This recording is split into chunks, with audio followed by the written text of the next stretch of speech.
Namaskar dear students, I Dr. Himanshu Patel welcome you from the Chaitanya studio of Dr. Baba Saheb Ambedkar Open University.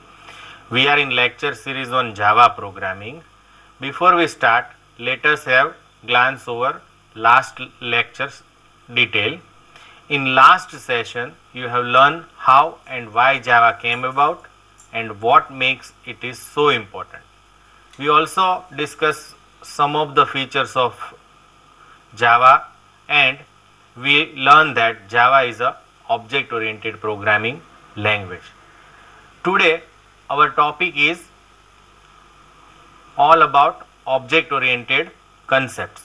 So we starts with what is object oriented programming, then we discuss basic concepts of object oriented programming, and in last we discuss what are the benefits of object oriented programming.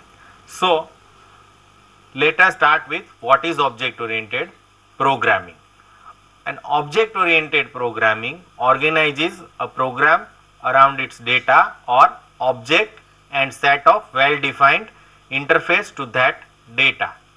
An object oriented programming can be characterized at data controlling access to code. We can say object oriented programming, as its name suggests, is all about objects, and object is the essential part of object oriented programming that we discuss soon.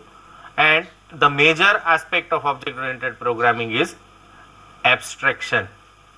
Now we discuss one by one concepts of object oriented programming. So we starts with object. Now what is object? As I mentioned earlier, objects are key to understanding object oriented technology. You will find many examples of real world objects. For example, fruits, vegetables, television, bicycle, animal, etc. Now these real world objects share two important characteristics. First, they all have state and behavior. Now what is state and behavior? We take one example. For example, dogs have state which is name, color, breed, and whether it is hungry or not. And behavior of dog is barking, fetching, wagging tail, etc.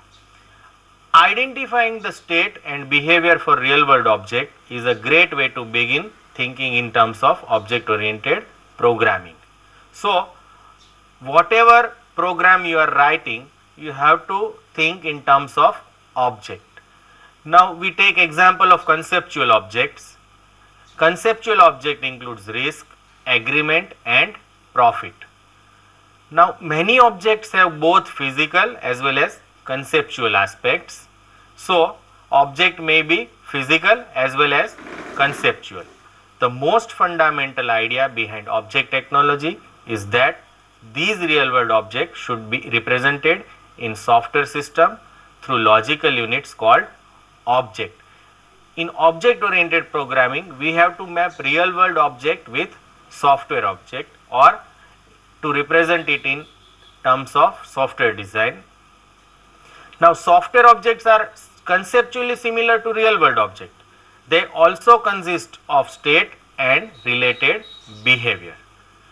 An object stores its states in field, which are also called variable in programming language, and expose its behavior through methods, which is earlier called function in procedural oriented programming language.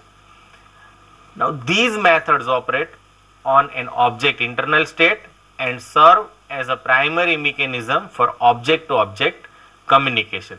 That means one object can communicate with another object via its method, and these methods operate on its data, state, or field. Now we understand what is object. Next is a class. So we try to understand what is a class.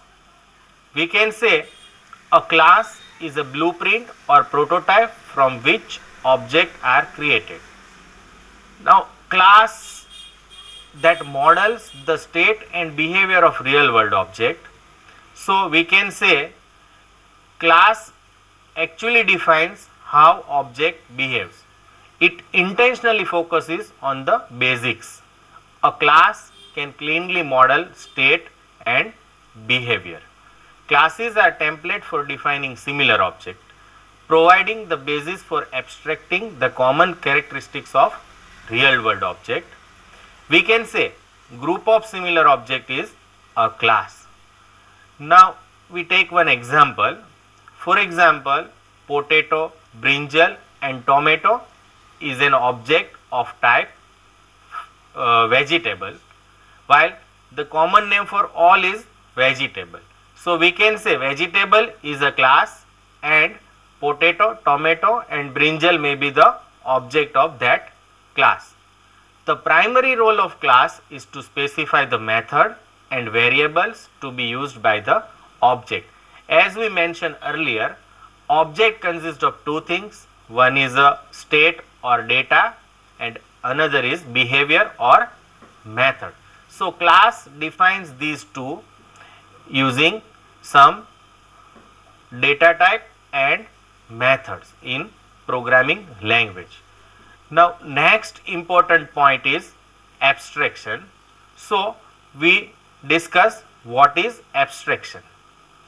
Now as we discussed earlier, class represent the primary mechanism for the logical process abstraction, which is the generalization of generic property that applies to group of object. That means class defines all the data and behavior for which is common to all object. So abstraction is a critical process in both human understanding and software design also. In essence, abstraction defines the different kind of types of object that can exist in a system. Classes define methods as well as data, makes them particularly powerful for implementing generic type. A class is also called abstract data type. Now initially when we develop program, we initially identify objects. So at that time we are not focusing on how these object behaves and what are its property or state may be. Then we go further into detail or making it less abstract by defining class. Inside class we just specify state and method, but at that time we are not think of how this method will be implemented. So class provides this abstraction mechanism, and that is why it is called abstract data type.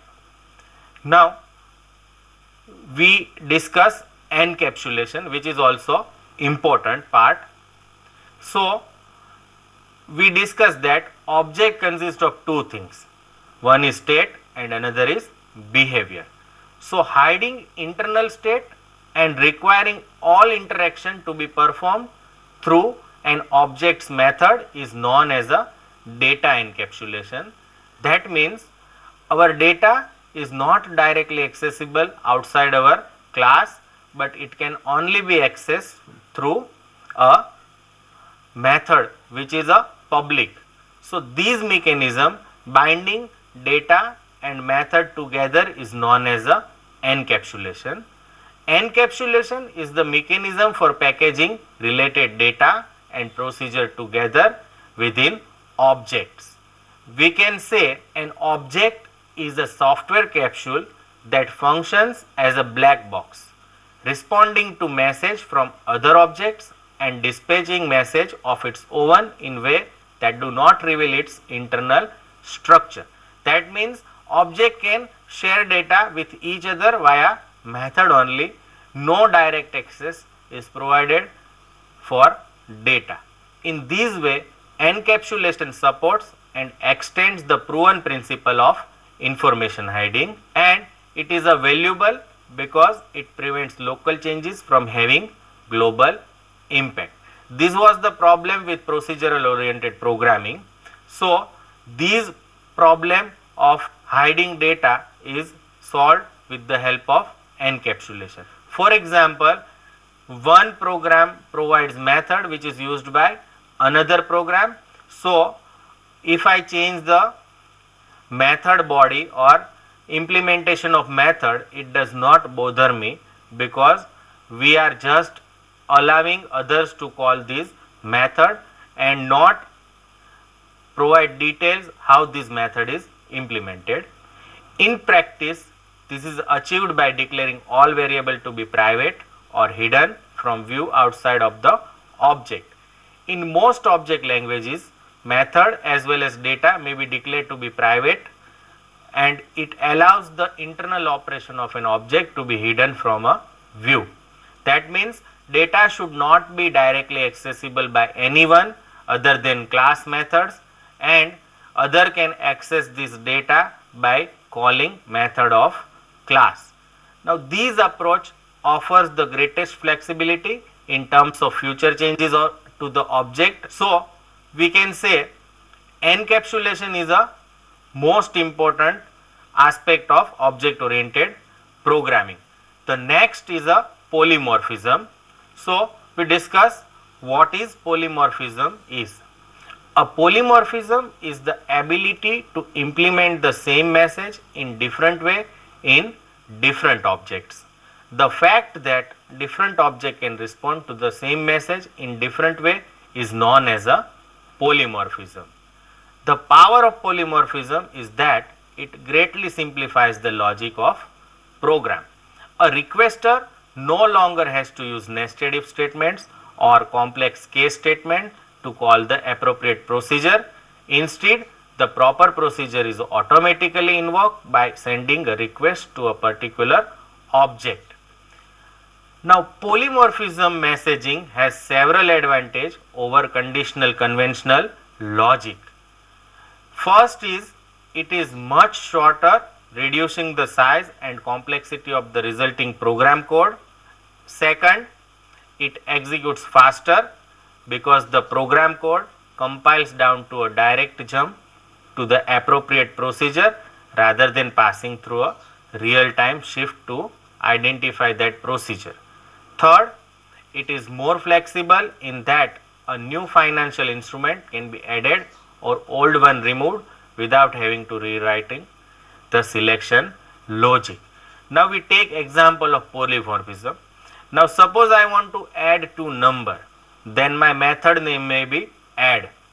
Suppose I want to add two string, which is also called concatenation. So I can have same method which is with name add, and suppose I want to add two complex numbers, my method name may be add only. So for all these operations, whether I want to add normal numbers, whether I want to add or to join two strings, or whether I want to sum two complex number, my method name remains same add, and based on the argument that I supplies to method add, it will automatically call particular implementation of that method. For example, if I pass two numbers, it will call method which takes two number as argument, and if I pass two string, it will automatically call method which has argument of type string. So this is how polymorphism works. The next is a concept is called inheritance. So we discuss what is inheritance is. Now different kind of object often have a certain amount in common with each other. Object oriented programming allows class to inherit commonly used state and behavior from other classes. Inheritance is the mechanism for deriving information defined in generic class to other classes which are declared to be special case of those generic classes. Inheritance is the mechanism that allows the classes to be defined as a special case of or subclasses of each other. For example, if a department class is declared to be a subclass of organization, the department class automatically incorporates all the method and variable defined in the organization class. Now organization has a many department. So organization defines those common attributes which is common for all the department, and more specific attribute and behavior are added by refining these organization class into more specific class called department. Inheritance can cascade down over any number of levels, allowing deeply nested class hierarchy to be constructed. There is no restriction on nesting of these inheritance, so we can have any number of nesting there without any problem. For a method, a class is free to use either definition of a method inherited from its parent or superclass, or to override that definition declaring a new definition within the class.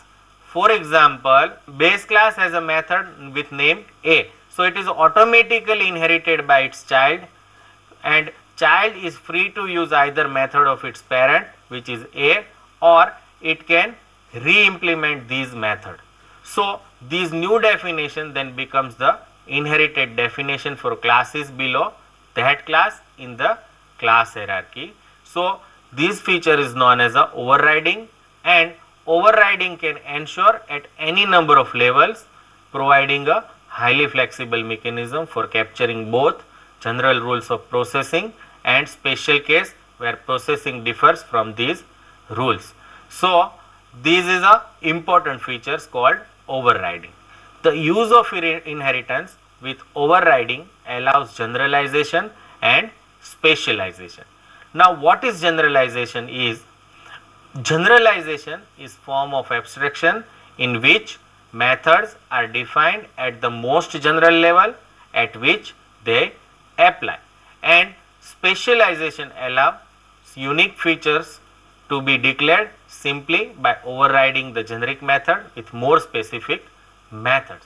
So as we goes in class hierarchy, at the top is the general classes and at the bottom are more specific classes or special classes. Some language provide support for the multiple inheritance in which a class can have two or more superclasses. Properly used multiple inheritance can be a real boon to design. Java does not support direct multiple inheritance, but it supports features called interface for multiple inheritance that we discuss later on. Take one example to understand how these all helps in object oriented design. Now people interface with encapsulated features on car all the time. The brake and gas pedals hide an incredible array of complexity with an interface, so simple you can operate them with your feet. You need not to understand how brake is applied actually internally, and you need not to think on how car is accelerated by pressing accelerator. You have to just use your feet.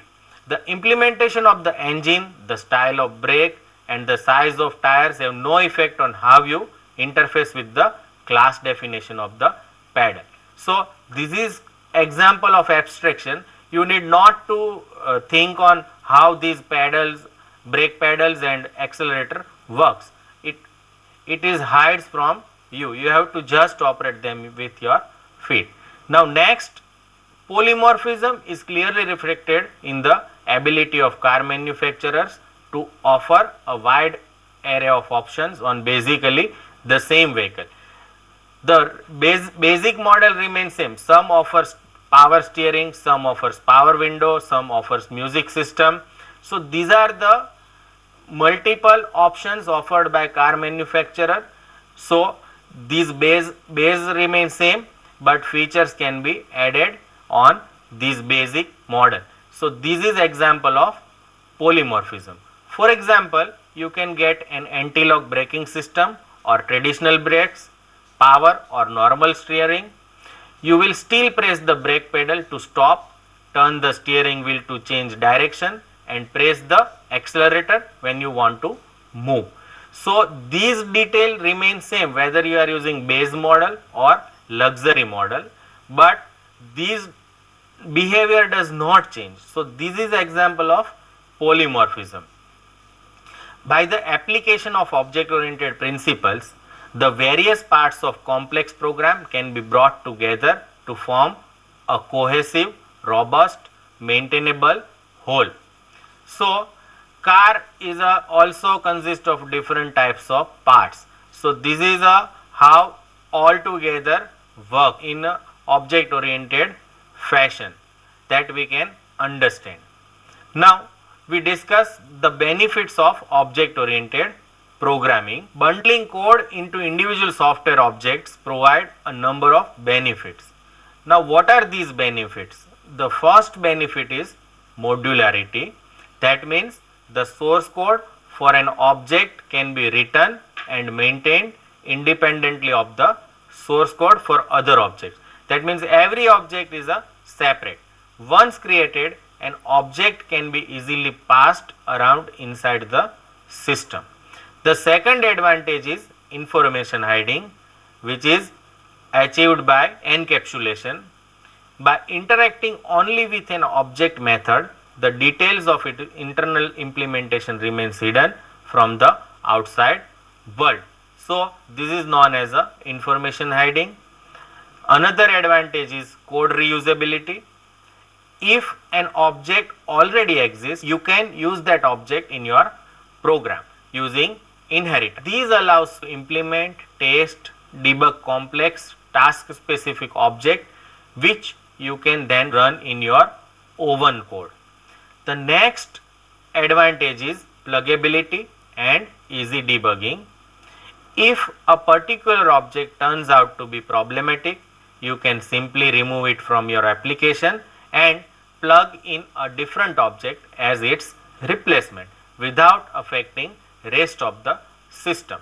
Now, this is analogous to fixing mechanical problem in real world. If a bolt breaks, you replace it, not entire machine. So, this also happens in object oriented programming. When properly applied, polymorphism, encapsulation and inheritance combine to produce a programming environment that supports the development of far more robust and scalable program than offered by the process oriented model. A well designed hierarchy of classes is the basis for resulting reusing the code in which you have invested time and efforts developing and testing. Encapsulation allows you to migrate your implementation over time without breaking the code that depends on the public interface of your classes. Polymorphism allows you to create clean, sensible, readable and resilient code. In today's lecture, you have learned basic concepts of object oriented programming such as object, class, encapsulation, polymorphism and inheritance. We have also discussed benefits of object oriented programming. Now we want to download Java development environment, that is NetBeans. We will use NetBeans for Java application development and it is a IDE for Java and it is a free and open source and freely available to all. Now on screen you can see where to download this NetBeans IDE. IDE stands for Integrated Development Environment, and in using this NetBeans IDE we can easily develop our Java program. It provides many features that we see later on, but right now we will write down our Java program inside this NetBeans IDE. It provides facility for easily compiling and running your program. So here is a on screen you can see in browser our URL is netbeans.org/download. It will open this page. Here there are multiple options available for downloading. Whether you want to download Java SE, that is standard edition, Java EE, that is enterprise edition, whether you want to develop for HTML5 and JavaScript, whether you want to develop your program for PHP, whether you want to develop only for C and C++, or whether you want to download it for all. So here You can download NetBeans standalone as well as with JDK, that is Java Development Kit. So Java Development Kit is a Java environment and NetBeans is a IDE where we develop our program. So NetBeans allow you to download IDE and JDK as a bundle. Here below is a hyperlink that you can see JDK with NetBeans IDE Java SE bundle. So you can download as a single setup and then you can run that setup. So it will install Java Development Kit as well as IDE also. So I am clicking on these link given below. Now it will open another page where you can actually download your bundle which is NetBeans plus JDK. So here on screen you can see we can download JDK 7 with NetBeans 8.0.2 and you have to accept this license agreement, and here are the options whether you want to download your Java for Linux, Macintosh or Windows. Here I want to download it for Windows, so I am clicking on last link which is JDK 7 with NetBeans 8.0 for 64-bit architecture. You can download based on your operating system. So I am clicking on this.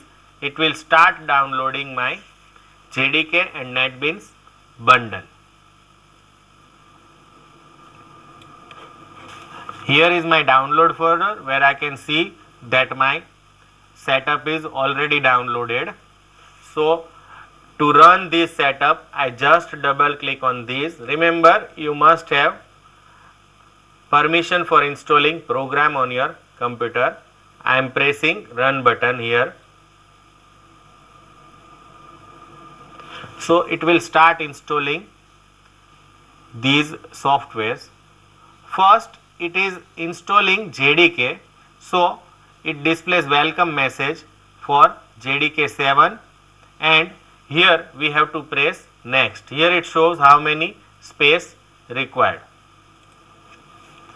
You have to accept the license agreement and then you have to press next.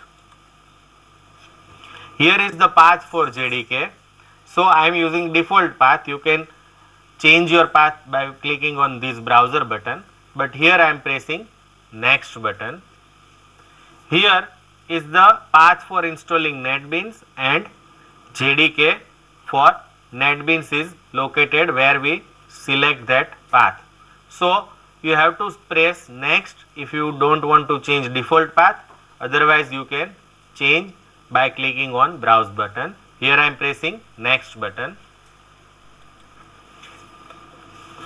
Now you can check this for checking updates and then you have to press installed and my installation will start.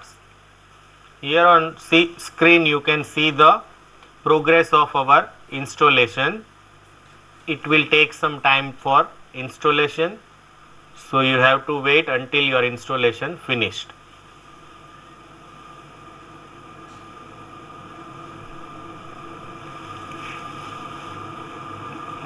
Now it is completing NetBeans IDE installation and downloading Java source user interface.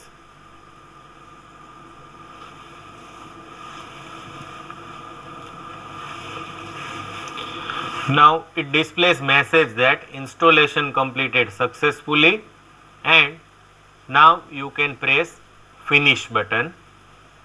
Now it will create shortcut for you. Here we can see our NetBeans IDE is already installed, and by double clicking on it you can start your NetBeans IDE. So here is our IDE open. We will discuss various parts of NetBeans IDE later on, but we have successfully downloaded and installed NetBeans IDE and JDK. You can test your JDK installation whether it is successfully installed or not. Here I am opening command prompt, and by typing command java -version you can know which version of Java is currently installed on your system. So we have version 1.7 that you can see on screen, and command for checking which version of Java is installed is a Java space minus and version. So this is how we can download and install JDK and NetBeans as a single bundle. I hope you enjoyed the session. Thank you and happy learning.